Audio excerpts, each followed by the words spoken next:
Hey everybody, it's Paul from Alexander Knife Sharpening and Laser Engraving. So every year on Black Friday or just before Black Friday, I try and go over my entire recommended links section, talk about what's changed, what new things are exciting coming out. This has always been a great time for me to pick up extra gear, additional gear, things that I wanted, try new machines out. And it's also a great opportunity for you guys to jump in and get some of the new things that are coming out. I've seen a couple really exciting things this year going on in the sharpening realm and with some of the tools that we like to use. One of them is the newest BuckTool. There is a brand new BuckTool that is variable speed. It's a 2x42 similar to this one here. Mine's variable speed. As you guys know, I built this myself a couple years ago, but it was one of the conversations that I had with BuckTool probably getting close to 3 years ago.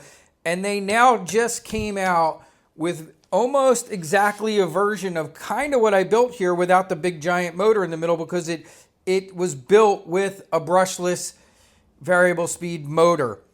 Very cool. I'm going to show you the link to that. I think that is a great option for a lot of sharpeners, and if mine didn't work so well, I would be buying that model. I also wanted to show you something very cool, which is, you guys know I'm really loving 3D printing stuff because there's so many cool things that you can do with it, and 3D printed angle guides are a thing and they're out there. And I didn't make this, but the guy that did make this, I've contacted him and he asked me what would be some good changes, what things could I do, because he realized that I have a sharpening business and he wanted to know what my thoughts were on this. And I told him, one, I would shrink this gap. We don't need it this big. So he told me he's going to make a version that has about a 3mm gap.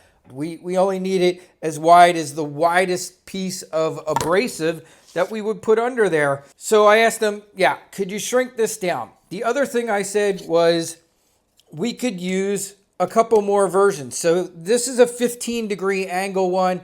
I said what would be really nice would be a 17-degree angle and a 20-degree angle. Now, if I get the chance, I could probably make some of those modifications myself. I'm getting a lot better at being able to change things and do things with my 3D printers. As you guys have seen, I've been coming out with some things. I did ask him to do that and he said he would, so I will post the link to this. It hasn't been done yet. I'm sure he's probably a very busy guy and probably has a real job. When he gets to it, I will let you know. But he did tell me that he would make the other versions and that he would shrink that gap down inside there. Now, I printed a mirrored version of it on purpose, and I just want to show you why. Because if you want to go both directions or use your 2x42 in both directions, now, the new one only goes one way, having an angle guide for each side. So you can see these are just mirror copies of each other. Means I could put one on this way if my machine was running in towards me, and I could go edge leading. And if I want to go edge trailing, then all I got to do, come to the other side of the machine, attach the opposite angle guide, and now I could go edge trailing using the same exact style of angle guide and just switch it on the opposite direction. The other reason I love this is because, yeah, it could be used on other 2x42s. I'm going to swing around here for a second. Here's my Grizzly. So if you picked up the Grizzly, if I didn't have this one that I built, which I very much like, I could take this completely off. And if I just had a couple of these, if I had a 15, a 17, and a 20, that's all I would need pretty much for mine. You can see, same thing here. You can just bring this in there, turn that 90-pound hold magnet, and attach it right to the back of this platen. Now, of course, I would have it way down here, so we were hitting a little bit more in the plate. And again, here, the one thing I would like to see would just be shortening this a little bit so that our gap wasn't as big as it is in here. But very exciting. and cool things that you can do with 3D printers, which is something simple like this, making your own angle guide. And this on the back here is simply, this is a 90-pound on-off magnet, and it was made to, as you can see, to fit right into there. So then you just slide it in, turn it on. That 90 pounds of hold force, this thing's not going anywhere. And you can even buy a pack of these. They sell these are used a lot on fences and stops in woodworking. And you can buy a couple of them if you don't want to switch it. But you can, like I said, you can get one, because as I showed here, it's not hard to pull it out and then just put it into a different angle guide. It is a nice snug fit, but it's not so snug that it's, impossible to get that out and just slide that in. So wanted to show you that. The other one that I was pretty excited about, I'll show you when we get to the online stuff. The new BuckTool that's kind of this style, but they put on it this right here. Now it doesn't say KFMK, but as I've told you guys many times, a lot of these companies, they're all buying from the same manufacturer. And you can see on this new BuckTool, it looks to me to be identical to the KFMK. It's the KSAG1. Yeah, so if you look at the new BuckTool, it has what looks to me to be an exact replica of the KSAG1 from KFMK without the KFMK stuff on it. Now, it's not cut like mine, and you would have to, just do that little cutout to not have your bolster hitting when you sharpen. But having used both the KSAG3 and the KSAG1 for this style sharpener, for our Toolcker and Vevor style sharpeners, I have to say I still like the KSAG1 better for this particular style of sharp. And the great thing about it is, I think right now on Black Friday, this is like 19 bucks for this. When you're doing really thin knives, like this little paring knife from Wusthof, when you can have your belt so close and your angle guide so close, it's a joy doing small knives on this 1x30 with this KSAG1. It just really is. It's fabulous. And it has slowly become my favorite machine for doing small knives if I'm using a belt sharpener. And I like it even more, like I said, than this KSAG3. And you can see here, and it's because of the fact that the design that this was made for, the belt distance is controlled by the platen of the machine. So here you can see over here, that design was made to attach to a platen, and the platen can move in and out. But when you try and put that on a Toolcker or Vevor style, yeah, you can get it to work, but unfortunately, because we're going with this style of this thin attached piece to here, to get this closer, you're gonna have to raise this up even more, and you're gonna be like right at the very, very top of your platen. And you can see that big gap makes it easier to kind of slip in there. So that's why I have absolutely loved the original KSAG1. And it's like half the price. So I think this is fantastic. They're supposed to come out with a KSAG5, which is going to be designed supposedly for this model. I hope, I really do, I hope that they keep the 3-part design and literally just add this. Cut this out, make that modification that I did here, and then just design the rest so that it attaches easily. Leave a bigger gap back here. Hopefully they do all the things that I did to this one here to make it work on this machine. But in my opinion, this is still the very best option for a Vevor or Toolcker style machine.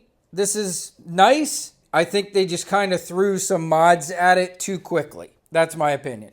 And why would I want to spend more money on something that isn't really perfect when I can get something half the price, do a simple little cutout? We have a phenomenal angle guide there. Just wanted to share that with you. Let's get into the video on all the things that I'm going to point out to you that I think are worth looking at for Black Friday. If you are interested in them, this is the time of year, if you are thinking of getting into laser engraving or 3D printing, to pick up one of these. You're going to save the most amount of money. I've gotten my best deals on 3D printers.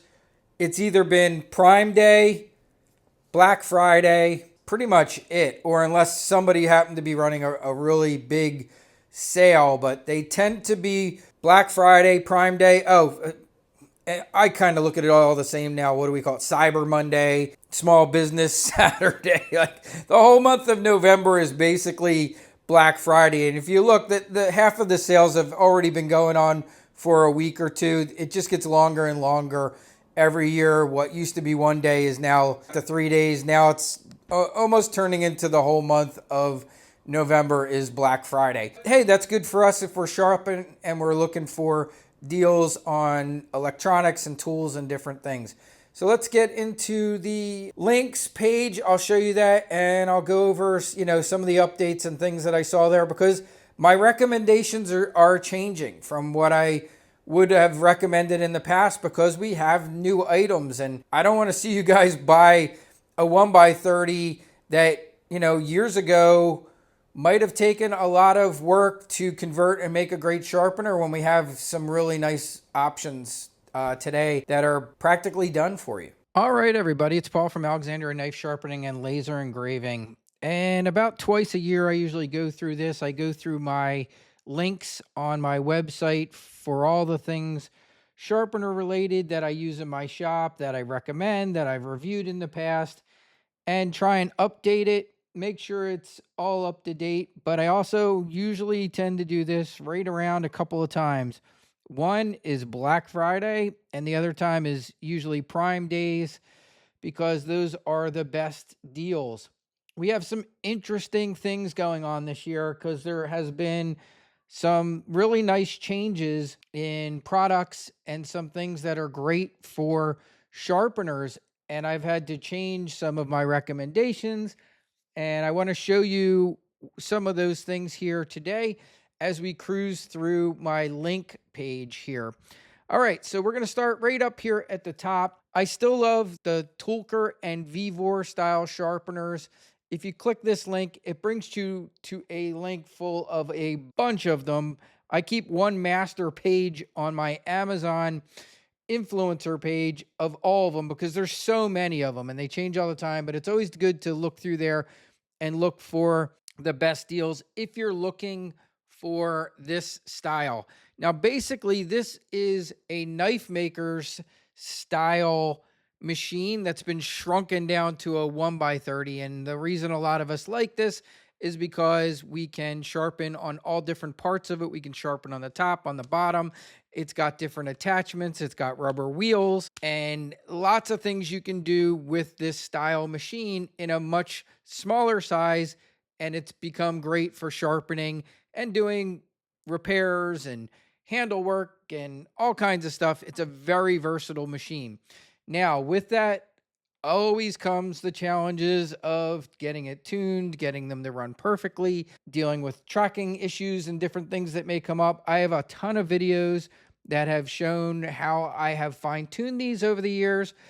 And we have some new things on the horizon that are going to be coming out. I recently just did 2 different videos showing angle guides that can be converted for this style machine. There will be soon coming out a angle guide made specifically for this machine, but we'll talk about that later because it's still not ready yet and it's not out. But very popular machine here with many sharpeners. Right here, this little spring is because my Vevor style, I have 2 of these machines. One of the reasons it had issues tracking was the spring in the back here wasn't strong enough. This is a spring that works really well for that replacement. If you want to add a second spring to this style machine, I only had to do that to my Vevor machine, and that is why this spring is located right next to this picture of this machine in case you want to add a second spring to your Vevor. That solved a lot of my Vevor's tracking issues. As you jump over to the right, here's the BuckTool that I opened this video with. Some of the recommendations that I'd given them a couple years ago. So I'm very happy to see this. We now have a BuckTool 2x42 that has a complete variable speed motor, which is very nice. And this is the new unit. So you don't have to go through any of the stuff. If you go back in my old videos, you'll see where I converted one of mine and I put a Kansu style sewing machine motor on it, and I had to use a coupling, and I did all kinds of conversions to this, and I still use this machine and I love it. If I was buying one today, I would just buy this one because this one is doing exactly what I had to build one to do. This one will do for you with a lot less work and having to do your own modifications. Now, to the right of that, you'll see this little magnet. What's the reason for this magnet? Well, it's quite simply because there is a very cool 3D printed angle guide for 2x42s, and this is one version that it will work on. Also down below, when we get to the Grizzly down here, this same angle guide will work on this Grizzly, but I'll just click on this real quick here. So if you have a 3D printer and you click this one here where it says 3D print your own, and it's going to bring you to this angle guide where you can print it out yourself. You do have to purchase a 90-pound hold magnet. So we'll go back to the products, and that's why this magnet's here. So once you print that out, you need this magnet to use with that. Now, the cool thing is the guy that made this 3D print, which I very much like, I recently asked him if he would make a 17-degree version and a 20-degree version, and I asked him to reduce the gap size for the belt down to about 2 millimeters. And I think that will make that an even better angle guide, but that's why that's all in here. Let's jump to the right. This is brand new too from BuckTool, and I really like what I'm seeing here. So we have a BuckTool low speed grinder. Would have liked it more if it was variable speed, but I'm happy with low speed. That works. I love that they're using a KFMK style angle guide, and I've mentioned this before. A lot of these companies buy from the same manufacturers over in China. You can see, I mean, take a look at that, and there's no doubt that that is a KFMK, KSAG1, all these K numbers, model and style angle guide that they're giving you with this BuckTool, which is great because this is a fantastic angle guide. And I will tell you why this has become, after the last couple weeks of testing and modifying them, it has become my favorite angle guide, even more so than the second one that they came out with, the KSAG3. The KSAG3 is great, and I think the KSAG3 could have been even better, but they did a few things that I didn't love there. This is going to be a great opportunity for a lot of people to get into sharpening with a great angle guide that can be easily modified. You only have to do a couple cuts on this thing to make it, I think, almost the perfect angle guide. And with this particular style machine, you don't have to do any of the other modifications that I did for my Toolcker and Vevor style units. And if you want to see those videos, they're in my list of videos. You can easily go see the stuff that I did with these angle guides. Nice BuckTool machine there. I'm glad they got rid of the grinder. This version used to have a grinder attached to it. I'm happy to see that gone. And I'm very happy to see that they're using a model of what appears to me to be the KSAG1 angle guide. Excellent angle guide. All right. So down here, we have the Grizzly. I love my Grizzly, and this is one of my absolute favorite machines to do big knives. When I say big, I'm talking like chef's knives on. It works great. And the other great thing is the angle guide that I told you about with the BuckTool up top will also work on this Grizzly. Now, I went through a total different modification. I have a video that you can go watch that shows how I built an angle guide for this green Grizzly down here, this 2x42. If you don't want to go through any of that and you have a 3D printer, just print out the 15-degree angle guide, and then pretty soon, hopefully, that maker makes us the 20 and 17-degree, and we'll have a great angle guide there. Now, I have also spoken to KFMK about trying to get them to make a 2-inch version for these machines. Now, if they could come out with a 2-inch model angle guide like we see over here as we get over to the next machine, we have our TORMEK. I'll talk about that a little bit later because I have a whole TORMEK section here in the store. This is the old style angle guides. I still have it in here, but quite honestly, I'm thinking about taking this one out, this brass one, because you really don't want this anymore. The 2 angle guides to the right of this brass one are far better, and they're brand new, and they really cover everything. Now, if you have a central machine style sharpener or a Harbor Freight style sharpener, either one of these, the KFMK model KSAG1 or the KSAG3, will work on that machine. I do like the KSAG3 for central machines, for Harbor Freight models, even for this BuckTool up here. I still very much like the KSAG1.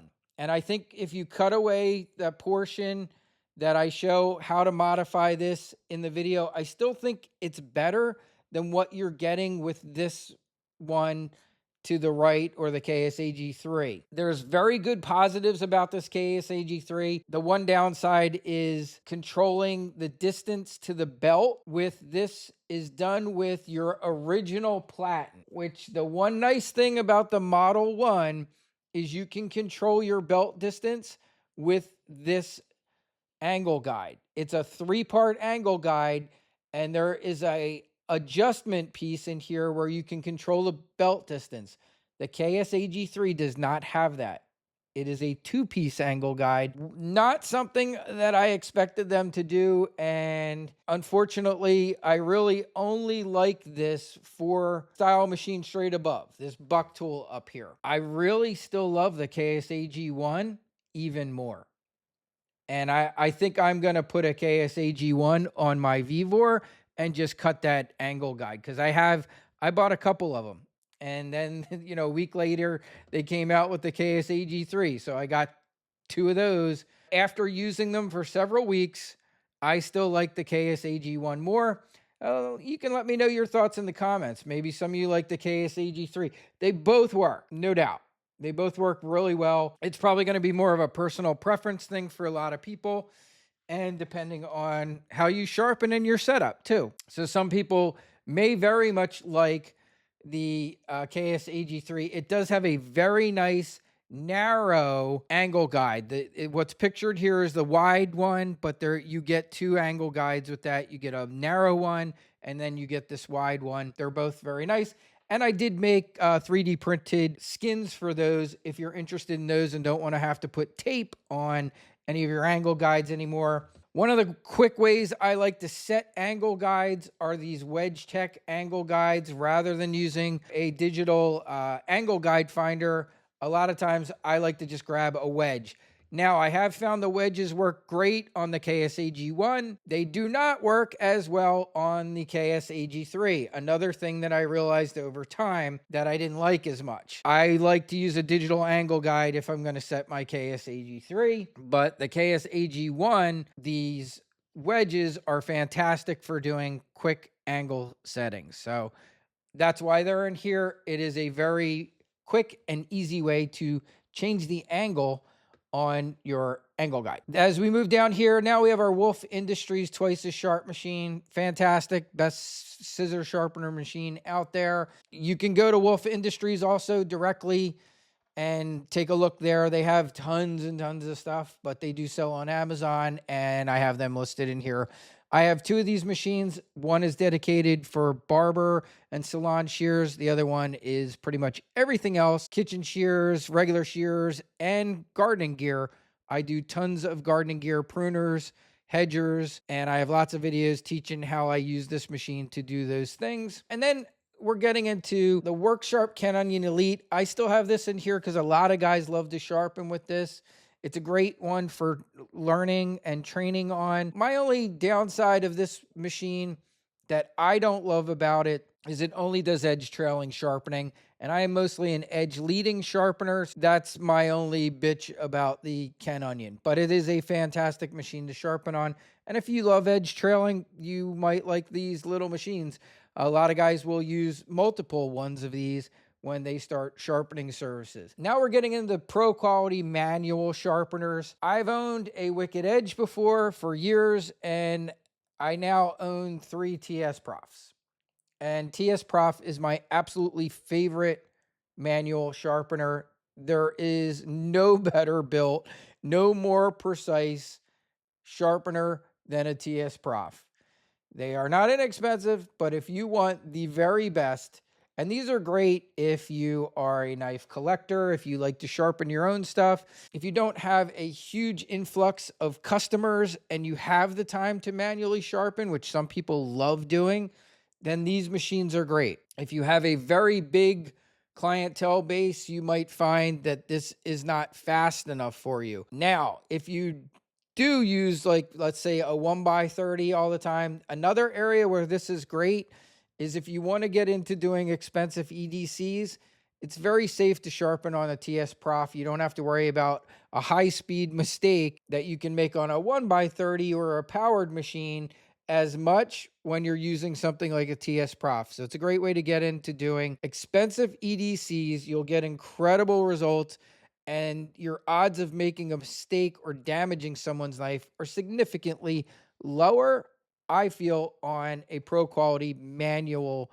sharpener. Then down here, if you get into doing EDCs, you will quickly realize you need a lot of little stubbies and a lot of little different style Torx bits, because EDCs love to have multiple Torx bits, and you need more than one. You're going to need 2 or 3. I have a bunch of them in my shop because many of the EDCs, you need sometimes 2 different Torx bits to get a screw off. If you're having to remove handles or scales, you'll be amazed how many of them actually have screws on both sides that require a Torx bit on there. Weehas are fantastic. That's why I have them in here. And these are some of the ones that I own. The green box is a great set. It's a complete set, and that one has always covered almost any size that I have ever needed. And then if you look to the right also, I have some links to TSPROF directly, and I do have a discount code over there. It's ALX Sharpen. They do give me a discount for my followers. I don't believe the discount would work on Amazon, but it's always worth checking Amazon if you're looking at TSPROF stuff, because if it happens to be Black Friday or things like that, sometimes there are sales. Now we're getting into USA Knife Maker is the supplier I use for knife sleeves. I have the frog tape still listed in here. It is what I put on my angle guides, but now I use 3D printed sleeves that I custom made for all of my angle guides. They are on my website. If you're interested in them, I do sell them. You will never need tape if you glue one of my angle guide skins onto your angle guide, but you can also just simply use tape.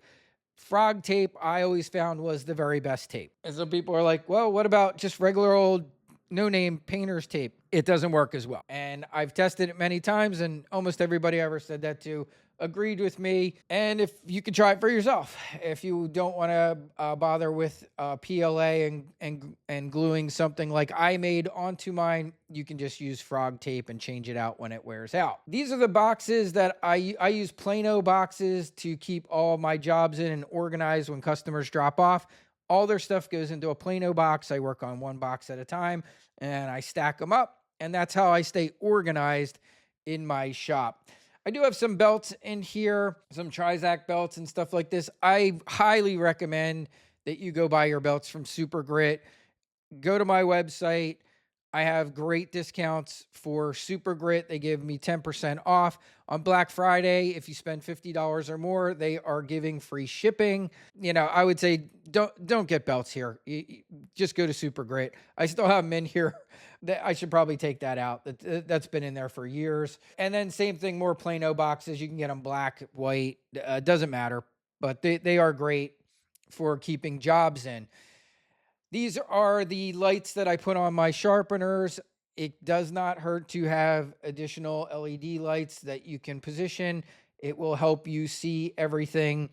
It'll help you see the burr. And then we have some leather straps here for 1x30s. We have an eraser, the most simple thing in the world. It is a belt cleaner. You hold this up against like a Kubatron belt or a Bora 7 belt. You can do it even on your Trizac belts, just to clean off as your abrasive gets dirty. One thing you can do, hold this up against it. It cleans it off, kind of puts new life back into it by pulling any stuck stuff out of the belt, and you will get a longer use out of your belt. These things last for years. If you don't have one, you absolutely want one. Get a abrasive eraser and you will thank me later. Now we're getting into the TORMEK stuff. Now on the TORMEK things, I've tried to list what I think is the very most important stuff to have for sharpeners. There's tons and tons of TORMEK gear out there. The number one thing, if you are going to use a TORMEK machine, you got to own the KS123 angle adjuster for knives or angle setter. This thing has been a game changer since it came out. It's almost 2 years old probably now. When they first came out, these things were hard to get, and it's because they are awesome. If you are going to get into TORMEK sharpening, if you look at the TORMEK down at the next row all the way over at the right, your TORMEK will come with that giant angle setter, that thing in the front there at the bottom where I'm going around with my mouse. This is the angle setter. Yes, this works great on big stuff. Axes, chisels. It does not work great for knives. That's why they came out with this one right up here. And this thing is just awesome. It's worth every penny. You want to have this if you have a TORMEK machine. The KJ45 centering jig, fantastic. The KJ140 wide knife jig, fantastic. Both worth owning. If you want to grind edge trailing on a TORMEK, then you might want to consider the MB102. This thing does multiple things. One, it can let you grind on the side of a wheel. And if you look down here, you see, if you look at this U-Sharp CBN wheel, how it has abrasive on the side, and same with these TORMEK diamond wheels down here. They have side abrasives. With this device, the TORMEK MB102, you can grind chisels on the side of a wheel. And that will give you a perfectly flat chisel if you're grinding chisels. If you grind it on the top of the wheel, you're going to get a convex ground chisel, which some people like, but some people actually want them perfectly flat. And if you need to do flat chisels, then you want to be able to grind on the side. You're going to need a wheel that has abrasive on the sides, and you're going to need the MB102. Now, there used to be an MB100, and all that did was allow you to grind on the side. They have added 2 holes to this, which now gives you the ability to also go edge trailing. So this is really like getting 2 things in one.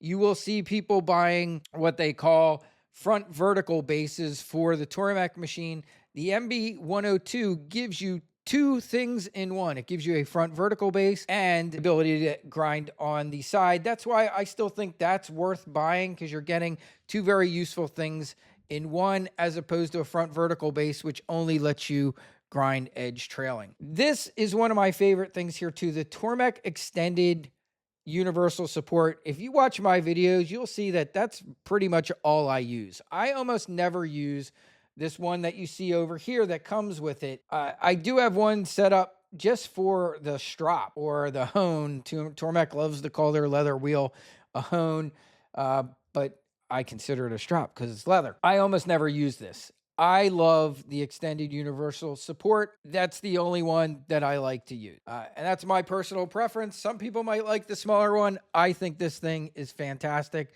I think it's one of the things from TORMEK that are worth owning. As you guys know, I also love CBN wheels. I've had great success with U-sharp wheels, and I've had great success with these ones that you see the plastic on. And I have plenty of videos talking about CBN, how to grind with it. The one nice thing about CBN is you can grind dry. You don't have to grind wet with CBN. You can grind wet or dry with CBN. With Diamond, it's recommended that you grind wet. I have people now telling me that TORMEK now says that you can grind with it dry also. I think they're just doing that to compete with CBN. It will wear your Diamond wheels out faster, and for years they never recommended grinding dry. That's kind of a more recent thing that I've heard from people. And I haven't heard that directly from them. I've just had people tell me that through comments that that's what they say now, that, oh, you can use them dry too. I don't recommend it because one, Diamond attracts heat, so you will be building up some heat. CBN was designed to repel heat. And I've also heard that it's better for the TORMEK wheels to be in water. I always use mine in water. If I'm going to grind dry, I'm just going to use CBN. The other nice thing with CBN is you have a wider variety of grit choices. You can get as low as 80, you can get as high as 1200, and a lot of choices in between. And in general, it tends to run about $100 cheaper a wheel. Let's click on one here just to see. I haven't looked in a while. Yeah, so look at this. We got $31 off on this 600 grit, $189 for a 10-inch diameter wheel that you can use on your TORMEK. That's great. In fact, I need a new 1000 grit wheel. I will probably buy one this Black Friday because my 1000 grit wheel is now at least 5. It might even be close to 7 years old. It was my very first CBN wheel, and it's now finally starting to show some wear. So I think I am going to replace that. I've also had great success with U-sharp, and you can get ones that have, if you want the abrasive on the side, you can see a little bit more, $250. But let's go take a look at the current price of the TORMEK Diamond wheels. Wow. Holy cow. I didn't realize they were that much. So last year, man, that's inflation for you. Last year, these were like $380. That is, wow. That's amazing. So there's another reason why, guys. That is why people love CBN, because you're going to pay $471 for a TORMEK Diamond wheel. So that if you want to do like I do with all three, you are looking at over $1,200 in 3 wheels, as opposed to $189 in CBN. So if you want to know one reason why, that's why. There we go. Okay, let's get back to where we were. We were at the TORMEK stuff. The Japanese Waterstone, I have it in here. I don't recommend it. I don't think it's worth the money. I barely ever use it. If you guys follow Baz in Australia, Baz uses it all the time. I just don't love it. And I just think it's completely unnecessary for the general kind of sharpening that I do for home chefs and cooks and that kind of stuff. If you want to put a mirrored edge on something, yeah, it's fantastic. I'm almost afraid to click on it, but let's do it. Let's see the current price of this bad boy. All right, the price has come down some. I think I paid $400 for mine, so $350 is not too bad for that. That used to be a $450. Oh, you know why? That might be cheaper. That might be because that's the T4. That's why. All right, I got to take that out of there. If that was the T8, I guarantee that would be a lot more. That's why. That is a T4 wheel, which is a smaller machine. Smaller diameter. That is not a 10-inch wheel. Yeah, I'm going to take that out of there. In fact, I'm going to do it right now while you guys are here. It's not one that I recommend anymore. I think it's a waste of money for most sharpeners. I own it, but I would not buy it again. So, there it's gone. Okay, let's keep moving down here. I have videos showing how to make your own rust remover. I love Evapor Rust, but if you want to make your own citric acid and baking soda, there's a video on it, how you can make a kind of equivalent of Evapor Rust. These buckets and lids in here, I've shown how when I sharpen with CBN and I only had one machine, I could change the wheel out within seconds thanks to the TORMEK lock that they have on their machines. It's kind of like a speed nut. It comes on and off really easy, no tools required. So I would put my wheels on top of buckets so I could just grab them, didn't have to pick it up off the floor. I love digital microscopes. As you guys know, I think if you're a new sharpener, you want to purchase some sort of digital microscope. This top one here, this one's wireless. I love this for things like the TSPROF, where you're not going to take your knife out. And I also love this little Tomlov over here.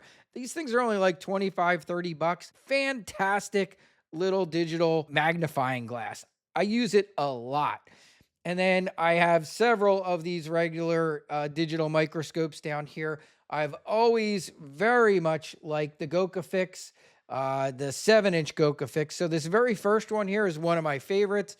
I own the 10-inch. It's nice. It has a huge picture, but quite honestly, I like the 7-inch more, and I think it's easier to use for knife sharpening because you can hold the knife up directly against this little plastic shroud down there. This is a fantastic holder for a lot of the digital microscopes, but just be careful with how it attaches to the back. Some of them have parts and things back there that can kind of get in the way. I can put it on my GokaFix, but I have to clamp it up at the very top. Now we're getting into some rust removal stuff. Vapor rust, I love this stuff. You'll see it in my videos. Barber shop disinfectors. This is what I love to throw a Vapor rust into and then put parts in there. I have 2 of these. I don't get to use them as much because of my dog. They kind of freak my dog out, so I only use my ultrasonic cleaners when he's not in the shop. And unfortunately, now that he's getting older, he wants to be with me all the time. So I don't use them as much, but they are fantastic if you can use them. But do know if you have a pet, the sound from these might bother him. They actually seem to upset my dog, so I try not to use them around him. California Air Tools, the greatest air compressor you could ever own. They're super quiet, and I love them. I highly recommend them if you need an air compressor. Also love this Dowlink air blower. Use this thing all the time. These are springs and parts for pruners. Now we're getting into the abrasive area. Here are all the radial discs that I use, the jewelry buffers. These are the mandrels that you use with these style radial discs that go on the jewelry buffers, and then just different buffs and things you can get for these. These are very nice, safe buffers to use for cleaning, buffing, polishing knives, taking scratches out of knives. If you're a beginner, or if you are afraid of a full-size buffer. And I always put this out every year. If you're going to buff, make sure you watch and learn how to buff properly and safely. I do own this very wonderful variable speed jet buffer. It was one of my purchases, I think about 2 years ago, maybe a year ago. Yeah, well, I guess it was a year ago. I finally got rid of all my other cheapo buffers and bought this one right here and this stand. It is not inexpensive, guys, but I will tell you, it is the greatest buffer in the world. Just make sure use safety when you're using a real buffer. These smaller jewelry buffers do not have the torque. They have an incredible speed, but the odds of being hurt with one of these things is almost zero. I don't want to say you can't hurt yourself with it. You can hurt yourself with anything if you do something stupid, but compared to this bad boy down here, this jet, this you have to use proper buffing technique, and make sure you go watch some buffer safety stuff if you're going to use a full-size buffer. That said, this is the greatest buffer that I have ever used and owned. Worth every penny. It is fantastic. And these are the things that I use with that buffer. I love Airway buffing wheels. I own these set from Combat. The purple Renegade buffer stick here is what I like to use for deburring knives and stropping. This cream colored bar over here is one that I like to use for handles, plastic and wood. There's also a pink one. I don't have it here, but you can get it from Renegade, and that is fantastic for handles as well. You do want these flanges if you're going to use airway buff wheels. For some reason, this kit came with one set, so I had to buy extras to have these on my buffer. I thought that was odd, so that's why I have the link to some inexpensive flanges for airway buffing wheels. And here now we're just getting into other odds and ends and things I use in my shop. I love Renaissance wax. These magnetic parts holders, fantastic for when you're taking about gardening gear. I love leather 6-inch and 8-inch leather honing wheels. These are the flap wheels. You can get them in either sides for buffers. I like them on a variable speed buffer. Another fantastic way to strop knives. TORMEK, this is TORMEK honing compound. It's down here with all these other things in buffing because I use it sometimes like that. This is the Tech Diamonds. I have videos showing how to make your own diamond sprays. Way cheaper than buying them. I think that's one of the biggest ripoffs in the knife industry. A lot of people selling these emulsions and crazy expensive diamond sprays and emulsions when you can make your own for very inexpensive, literally like next to nothing. And you will see people selling it for like $80. Go watch my video on it. I talk all about it. Poly diamonds, monocrystalline diamonds. I have a great video on try it. Everybody I know that has tried it, I've never had a person refute me and come back and say that I was wrong. And everyone that I know that has tried it has been like, you know what? I'm going to make my own. Why am I going to spend this much money on a very expensive product that I can make myself for pennies? Then we're getting into cut-saw bits here.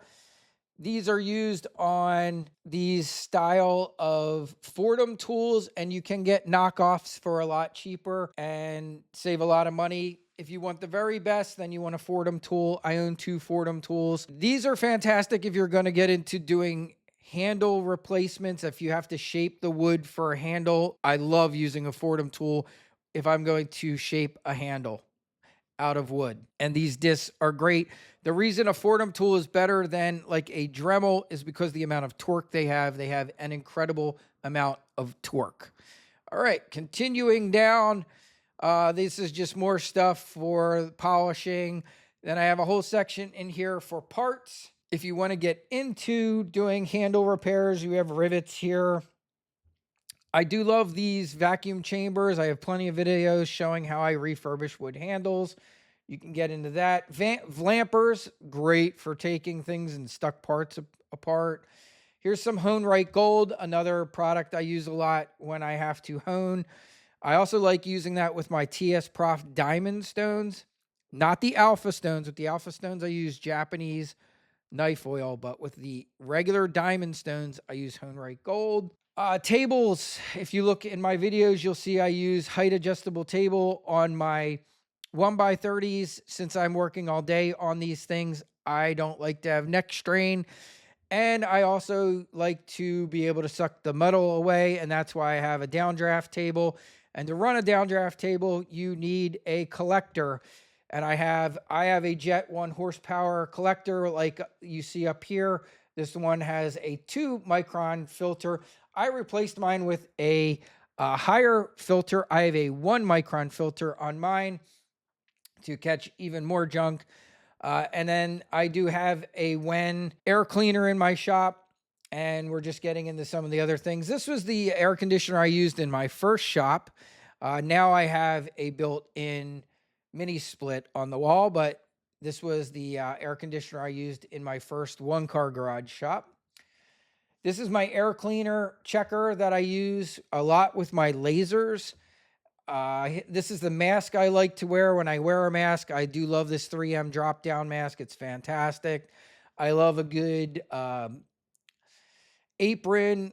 This is a leather welding apron. I have a bunch of different aprons and masks, and they're just some of the ones in here that I like. I have videos showing how to do acrylic and also how to do UV resin repairs on knives. Here are the UV resins I like to use and the light. I really love this big light right here. I don't use this little light very much anymore. I still have it, but I use this 60-watt light all the time, the really powerful one. And then if I want to do other type of regular resin, these are the some resin stuff that I use in cups to be able to mix up the resin and that kind of stuff. I used to get some bad shocks coming Thanksgiving time of year, right around now when things are really dry on my 1x30s. It hasn't been happening in my new shop, but I think it's because of the mini split and having a very regulated environment in here. I now don't have to worry about those shocks as much. But if your machine is shocking you, you can attach a anti-shock strap to the frame and to your wrist, and that usually will solve that for you. You do have to make sure you're not hooking to a part where there's paint. So if there's paint on your 1x30, you might want to scrape away a little section so that you're hooking to bare metal. All right, now we're getting into lasers. As you guys know, I do a lot of laser engraving of knives. I do lots of laser engraving of really everything now. But when I started out, it was mostly knives and tools.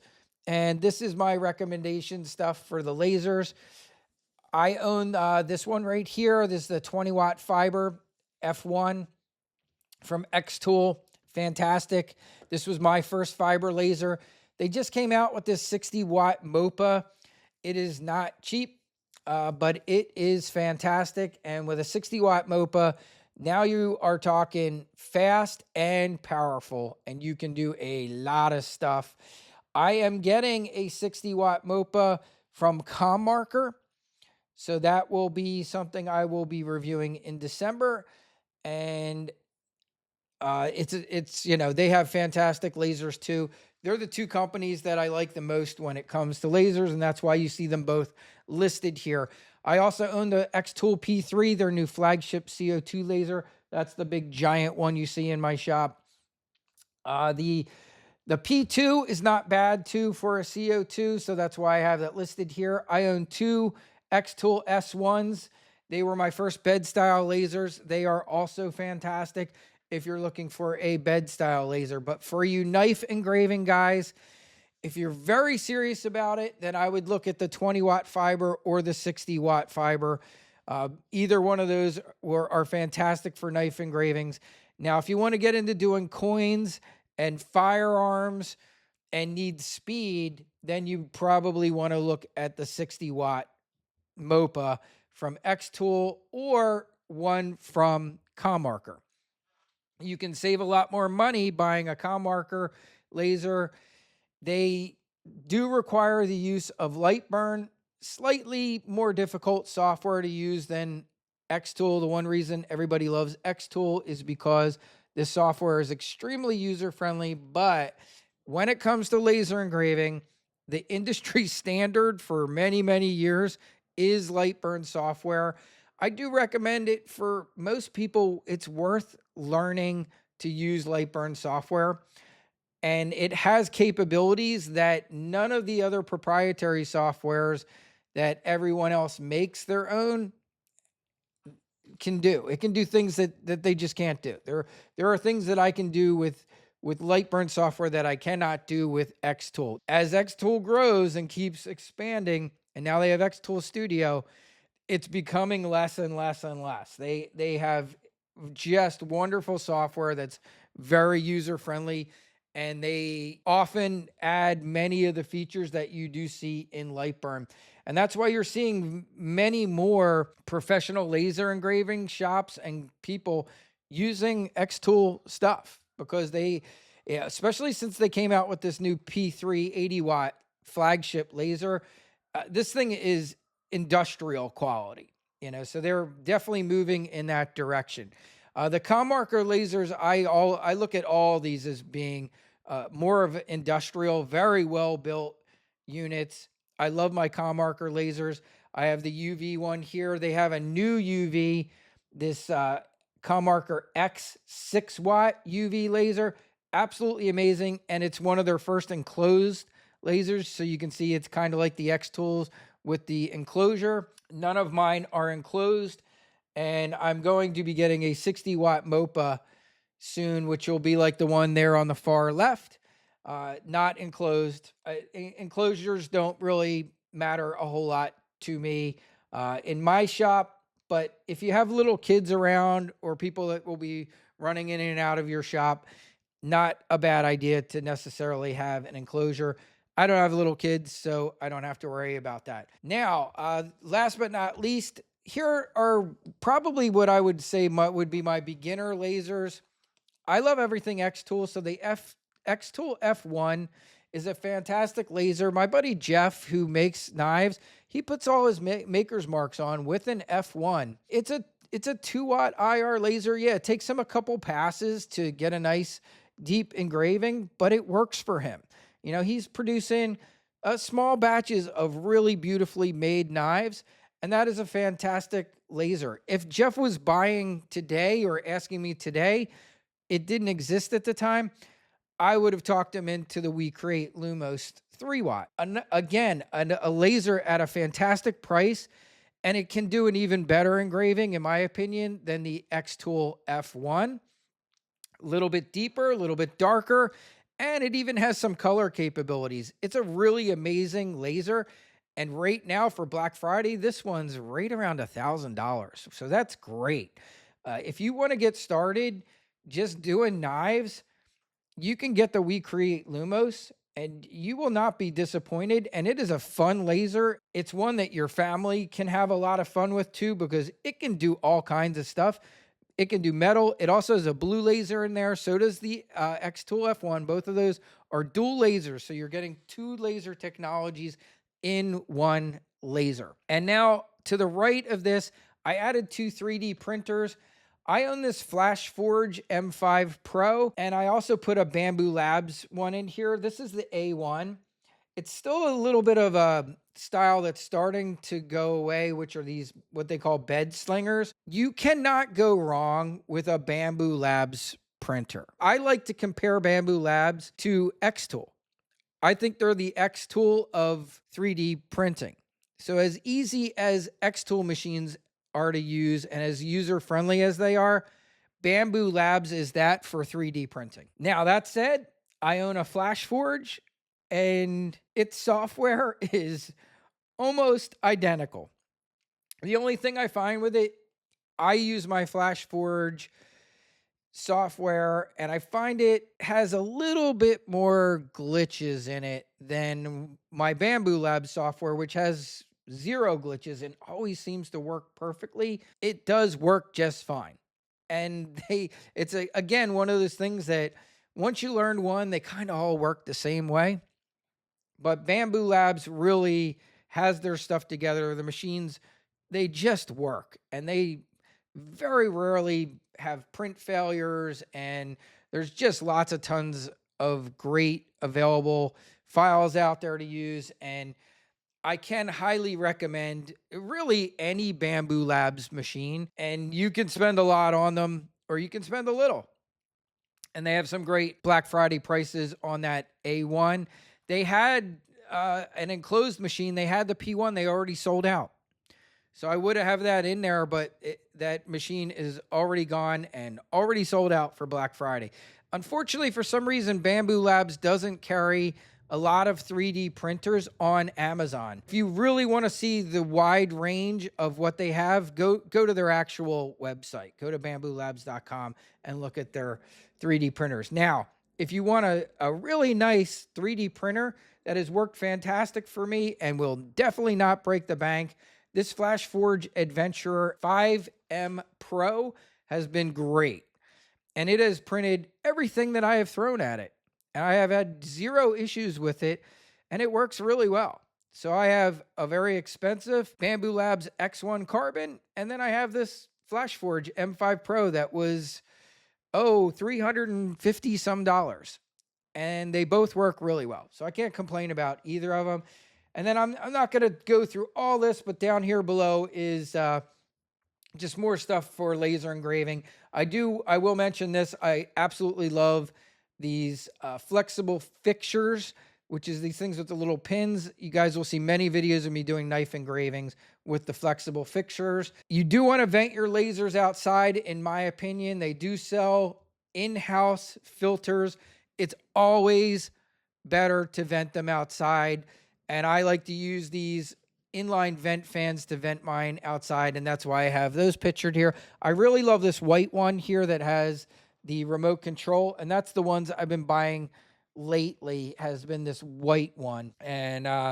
And that's just all different stuff there. And then these are kind of these Vevor ones are kind of portable ones that you can set up. It's nice to have one, more so if you have an open gantry style laser out there and you want to suck up some fumes, or if you're doing like soldering and that kind of stuff. Fantastic for that. If you're going to have a permanent shop, I would build some type of ventilation to the outside if you can do it. If you can't, then you could look to like Xtool has some very amazing filters. Their newest filter for the laser that I have, that P3 CO2 laser though, is scary expensive. I think it's almost $3,000. I want to say 2,700, I think is what it was. I didn't have to get it because I vent mine outside. So if that would be something you would only buy if you have absolutely no option, landlocked inside of a building or in a office building and you need a laser and you can't vent it outside, then you want to pick up a really high-end air cleaner that's made for laser. If you can, vent outside. It's far cheaper than buying one of these, because keep in mind, they all have upkeep too, and you're going to need filters and ongoing maintenance with those units. And that's it, guys. That is the update for Black Friday. That is the update to my link page. And I will talk to you all later. Hopefully this didn't run too long, and I'll put I'll time code it if I can. I will try to, and hopefully I covered just about everything you might want to know there. I will talk to you guys soon. Have a great day.